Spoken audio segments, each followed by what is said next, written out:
Amis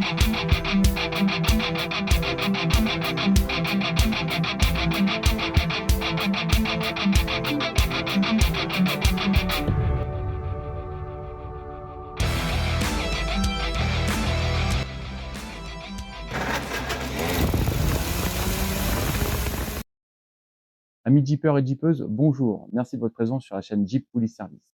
Aujourd'hui, dans ce nouvel épisode, vous allez découvrir le déséquipement complet, le différentiel, ainsi que le pignon d'attaque, avec le point critique qui est le démontage des roulements. Et puis, nous aurons aussi une très belle surprise historique. Donc, cet épisode va être un petit peu particulier par rapport aux autres. Mais voilà, mais je vais vous laisser découvrir. Alors, je vous dis à bientôt et n'oubliez pas de liker. Merci, au revoir. Voilà, nous sommes en face de l'ensemble qui compose le système de transmission du pont. Donc nous avons en face de nous ce que l'on appelle le différentiel et ce que l'on appelle ici le pignon d'attaque. Alors pour qu'on parle la même langue, donc je vais décomposer très rapidement l'ensemble. Donc ici on a ce que l'on appelle la coquille, ici la couronne, ici les satellites, les roulements bien évidemment, et ici donc le pignon d'attaque. Donc ici, l'association des deux éléments, c'est-à-dire le pignon d'attaque et la couronne, donc transmettent le mouvement aux arbres de roues. Voilà, donc par l'intermédiaire, bien évidemment, de ces des satellites qui permettent d'engager la démultiplication au niveau des roues. Voilà. Donc nous allons nous occuper d'abord de la partie différentielle et puis nous verrons dans un second temps la partie pignon d'attaque. Donc l'objectif est de faire un check de l'état global de l'équipement pour voir s'il est oui ou non possible de le remettre en état ou alors de le changer par des pièces de fabrication neuve. Voilà, inspection du roulement. Donc on va déjà prendre la cuvette, un petit effort, voilà, donc marque Tiken, pour voir ici la marque Tiken. Fabriqué en France, ok, donc là jusqu'ici rien d'anormal. Voilà, bon, un coup d'œil averti, on voit bien ici donc la fatigue quand même du revêtement de surface de la cuvette. Bon, c'est un roulement là, premier coup d'œil, pas trop usé, mais bon, qui a déjà bien servi. On a une cuvette ça. Marqué des, il n'y a pas de facettes, il n'y a pas de creux en relief. Okay. Pas grand chose à dire pour l'instant. Bon, on commence à être fatigué. Bon, là c'est beaucoup plus intéressant. Hop, alors là je viens de voir. Voilà, et puis ici, voilà. L'exemple est parfait. On va le voir à la caméra si le focus veut bien le faire. Voilà, la lumière est plutôt bonne ou pas. Ici, voilà, donc les usures qu'on peut rencontrer. Donc ici, on a une facette en creux, c'est-à-dire négatif, hein, donc une usure en profondeur du roulement. Voilà, bon ça c'est un roulement qui est mort, hein, voilà, tout simplement. Voilà, de l'oxydation. Là encore de la facette. Voilà, bon, 58 ans, c'est pas mal. Voilà, encore, voilà, ici, alors là, il y a de pire en pire. Voilà. Donc, usé, fatigué, il y a du jeu. Voilà, bon, bah lui, il n'y a pas de regret, il est bon à changer. Contrôle du deuxième roulement. Alors celui-ci est beaucoup plus intéressant, je viens de le découvrir, je n'avais pas fait attention. Donc celui-ci, fabriqué aux États-Unis, hein, de marque Bauer, c'est une marque qui a toujours pignon sur rue, hein, qui est connue pour des roulements relativement qualitatifs. Voilà, donc ici, alors la cuvette, hop là, alors là la cuvette, contrairement à l'autre, donc là toutes les indications noires, effectivement, ce sont des creux. Alors si je prends le tournevis, ah, oui. Donc là le revêtement est usé et en plus on a des creux en relief négatif. Donc là c'est une cuvette qui est morte. Enfin, pour le niveau d'exigence que l'on a, elle est morte. Et rapidement les rouleaux du roulement sont plutôt, contrairement à, c'est vraiment l'inverse de l'autre roulement, sont plutôt en bon état. Voilà. Bon, de toute façon dans la mesure où on change un roulement d'un côté, il faut forcément changer l'autre pour qu'il y ait un équilibre en termes d'usure. Donc celui-ci est sympa parce que bon, il vient des États-Unis, c'est rigolo. Donc on peut voir ici hein, que c'est bien un différentiel qui a été rénové par l'armée française, hein, le gars, le technicien, le militaire, a pris ce qu'il avait en stock et il a mis donc 2 types de rouleaux de fabrication différentes. D'habitude on évite, mais enfin bon, de manière générale, ça marche quand même, il n'y a pas de souci. Voilà, donc maintenant on va se plonger sur la partie noble du différentiel, la couronne. Voilà, inspection de la partie que j'appelle noble, hein. Moi, donc c'est la couronne. Donc c'est là que la décision de garder ou pas cette couronne va se poser. D'abord on va faire un check très rapide, hein. Donc j'ai pas vu de brisure en la sortant du pont. Là j'ai fait le tour rapidement. Il n'y a rien, elle est relativement propre, un petit peu légèrement oxydée en bout ici, mais enfin c'est vraiment très très superficiel. Il n'y a pas d'usure marquée, il n'y a pas de relief. Donc on voit bien, alors à la caméra c'est compliqué, mais on voit bien ici la portée du pignon d'attaque qui est ici, et il manque un petit bout ici là. Donc justement c'est intéressant parce que ce petit bout a été préservé, il n'a pas été en contact avec le pignon d'attaque. Donc s'il y avait une usure prématurée, il y aurait entre la partie qui subit les contraintes mécaniques et celle qui ne les subit pas, il y aurait un relief, un différentiel dû à l'usure de la partie en contact. Alors ici, il n'y a rien.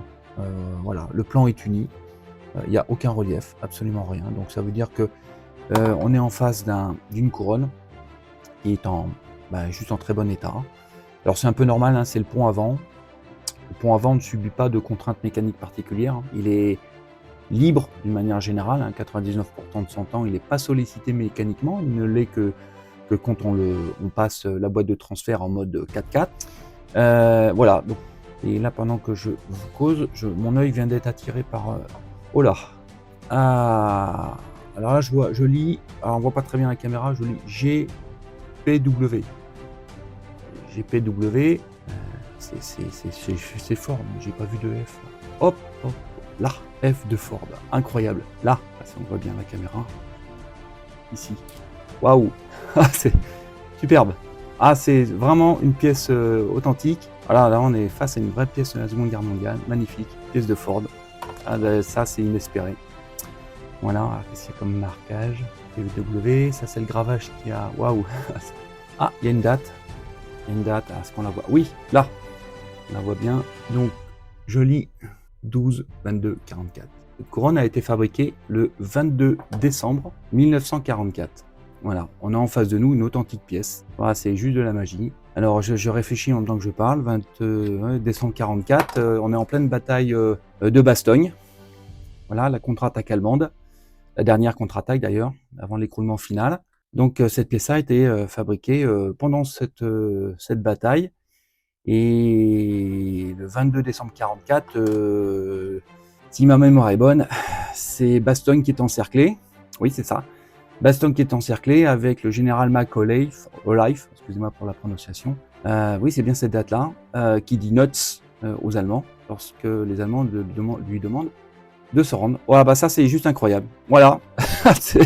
Voilà, cette pièce-là a été fabriquée ce jour-là, pendant la bataille de Bastogne, au moment où l'armée américaine a refusé de se rendre. Superbe, magnifique. Ah bah, elle va rester sur le différentiel, celle-là, hein, je peux vous assurer.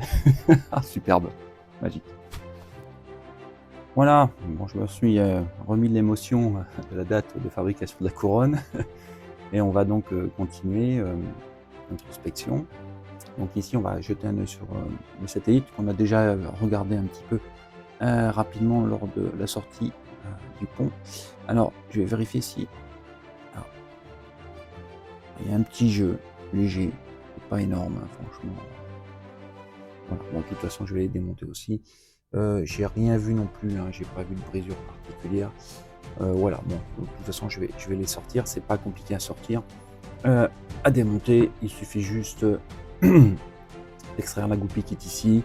Et puis ensuite, à l'aide de, on va extraire cet axe qui nous permettra de démonter les satellites et de regarder leur état général.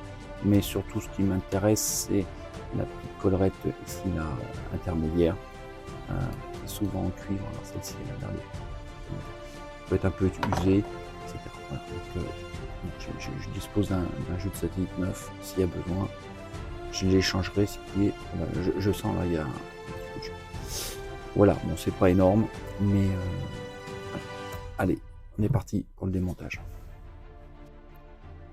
Voilà, donc maintenant on va extraire, je vais commencer par extraire les roulements. Alors j'ai protégé la couronne, hein, c'est pas parce que c'est pas pour les garder au chaud, mais c'est juste pour les protéger d'un choc éventuel mécanique, hein, surtout que je vais la garder. Donc la difficulté d'extraire ces roulements, c'est qu'il faut venir chercher sous le roulement la pile-gorge qui est ici. Voilà, donc pour ça il faut un appareil un peu spécial.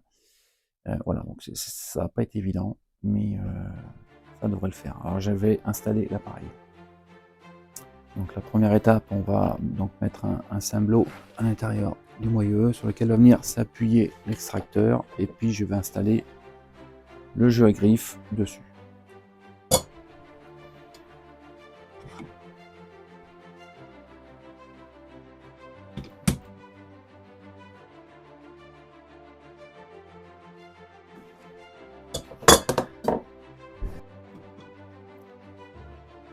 Allez, voilà, donc j'ai installé le système à griffe, et ben, je vais essayer.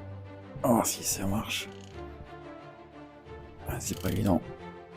Voilà, sur le principe, ça vient. Bon, je vous retrouve après, je vais avoir besoin de plus d'espace.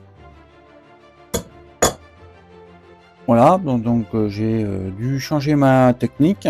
Voilà, c'est pas très grave hein, quand on est sur une Jeep et qu'on n'a pas forcément l'habitude ou le matériel nécessaire. Voilà, donc tout simplement, cale de bois, bridage du système d'extraction, et puis on voit bien, alors que là ça vient tout seul, comme un grand, c'est nickel. Voilà, allez, je vous retrouve à la fin. Voilà, le roulement vient d'être enlevé. On voit bien ici l'ergot qui sert à extraire, donc le roulement. Voilà. Derrière, on va retrouver donc le jeu de cale, donc, qui est mort, hein, évidemment, il a souffert pendant l'extraction. Donc ce jeu de cale permet de régler la position de roulement latéralement. Alors il y a normalement le même empilage de l'autre côté, ce qui permet de centrer le différentiel dans l'axe du pignon d'attaque. Voilà. Donc rapidement, on retrouve ici les Made in France. Voilà. Bon, ils sont abîmés aussi. Hein. Ils ont des reliefs en creux ici. Voilà, donc tout ça c'est bon à changer. Voilà, il y avait beaucoup d'empilage quand même, c'est surprenant. Bon, okay. On va faire le deuxième roulement. Voilà, même punition pour le roulement de l'autre côté. Donc on appuie sur les cales. Je vais venir le brider avec un sergent ici pour le brider le système. Et je vais l'extraire. Je vous retrouve à la fin.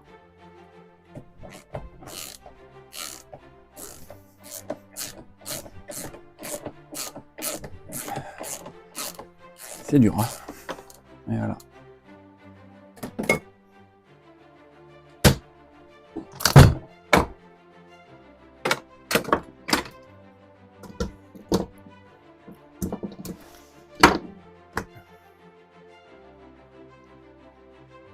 Donc voilà, le deuxième roulement est tombé. Alors là, ça m'interpelle parce que là, le jeu de cale qui permet donc de centrer le différentiel dans son axe au regard du pignon d'attaque est vraiment très faible. Le jeu de cale, l'épaisseur est très faible. On regarde du jeu de cale de l'autre côté, hein, que j'ai gardé ici, donc il faut toujours le garder. Voilà, donc on peut voir la très nette différence. Voilà, donc là, moi ça m'interroge. Hein. Alors où le technicien a très mal réglé ça.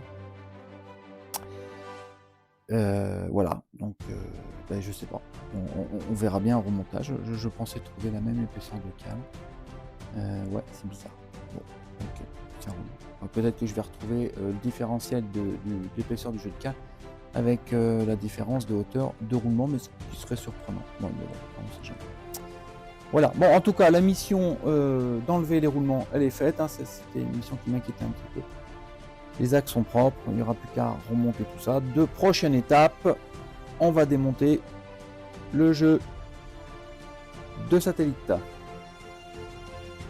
Voilà, prochaine étape, on va donc enlever la goupille qui est ici. La problématique, c'est que la procédure prévoit le matage de la sortie de la goupille pour éviter que celle-ci ne parte par accident. Donc là, il y a bien des bavures, voilà. Il va falloir réévaser très légèrement, très finement, tout en finesse, pour pouvoir réussir à enlever cette goupille. Donc là, on va prendre la fameuse petite Dremel et puis on va y aller en douceur. À tout de suite. Voilà, le différentiel a été vidé de son contenu, donc on retrouve donc la coquille dans son intégralité, ainsi que le planétaire et ses 4 composantes, son axe et sa goupille. Voilà. Donc j'ai dû démonter quand même la couronne pour pouvoir extraire l'axe principal du jeu de satellite. On retrouve ici l'ensemble des vis ainsi que les systèmes anti-desserrage, dont j'en ai un que j'ai cassé d'ailleurs, donc il faudra que je les rechange. Voilà, donc on va nettoyer en profondeur cette coquille, réinstaller un jeu de satellite neuf, remonter la couronne et le rééquiper de l'ensemble de ces roulements. Voilà, encore un long travail de précision. Deuxième partie du démontage de la composante différentielle. Donc ici le pignon d'attaque. On voit bien, donc il est relativement en bon état. On va quand même refaire une vérification. Ici on voit donc l'empilement des composants annexes qui entourent le pignon d'attaque. On va extraire le roulement parce qu'on ne va pas se poser de questions. Et voilà, donc là ça va être un peu compliqué parce que je ne sais pas si j'ai le matériel qui va bien, ça va être un petit peu délicat. Voilà, donc on va regarder un peu plus en détail. Voilà, comme pour la couronne, on va faire l'inspection des marquages. On va d'abord de l'état général. Les dents sont plutôt bonnes, même très bonnes. Bon, il n'y a pas de mesure. Bien, c'est relativement propre, pas d'oxydation ici. Donc ça c'est un véhicule qui n'a pas eu ses vidanges régulières. Alors voilà ce qui se passe quand on vidange pas une huile, quand on laisse une huile trop longtemps, et bien elle prend l'humidité et puis malgré tout, on a quand même de l'oxydation qui vient se mettre sur les parties métalliques. Donc on retrouve ici le numéro du pignon d'attaque qui est reporté sur la couronne. Donc c'est bien le bon couple conique, voilà, parce que les deux sont indissociables, hein, ils sont usinés en même temps. Voilà, donc la couronne et le couple conique doivent avoir impérativement le même numéro. Voilà, on retrouve ici, alors on ne le voit pas très bien, il n'est pas très frappé, le F de Ford comme sur la couronne. Voilà, et puis l'autre marquage, je ne vois pas à quoi ils correspondent. C'est pas de date, c'est pas évident, on voit pas grand chose. Bon, voilà, ok. Là, il y a un 6. Bon, voilà, rien de spécial. Bien, maintenant, le jeu, la difficulté va consister à extraire ce roulement. Alors, il est donc la portée pour qui le tient n'est pas très longue. Hein. Le problème, c'est que l'axe ici est relativement long. J'ai peu d'espace pour passer un outil ici, donc ça va être. J'espère que je vais pouvoir. Mes outils vont pouvoir le faire. Voilà. Allez, c'est parti. On va essayer. Voilà, donc le système pour extraire le roulement est en place. Ah, maintenant, on va y aller. Allez, c'est parti. Bon, ça vient de tranquille, impeccable. Nickel.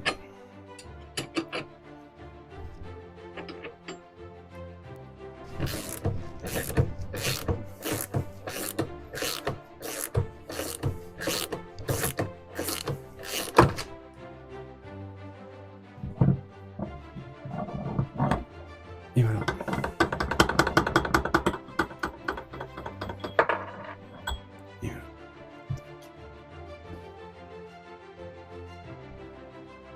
Bon ben voilà, on a notre pignon d'attaque qui est libre de son roulement.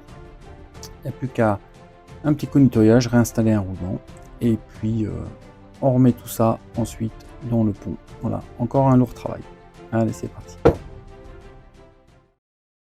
Amis Jeepers et Jeepeuses, merci d'avoir visionné cet épisode consacré au démontage du différentiel et du pignon d'attaque.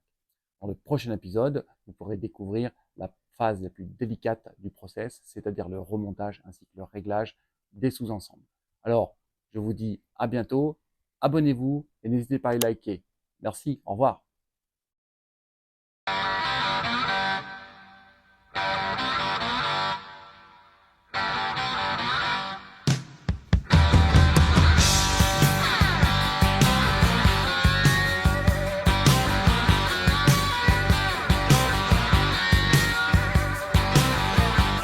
I was born, the nurses all gathered round, and they gazed in wide wonder at the joy they had found. The head nurse spoke up, said, "Leave this one alone." She could tell right away that I was bad to the bone.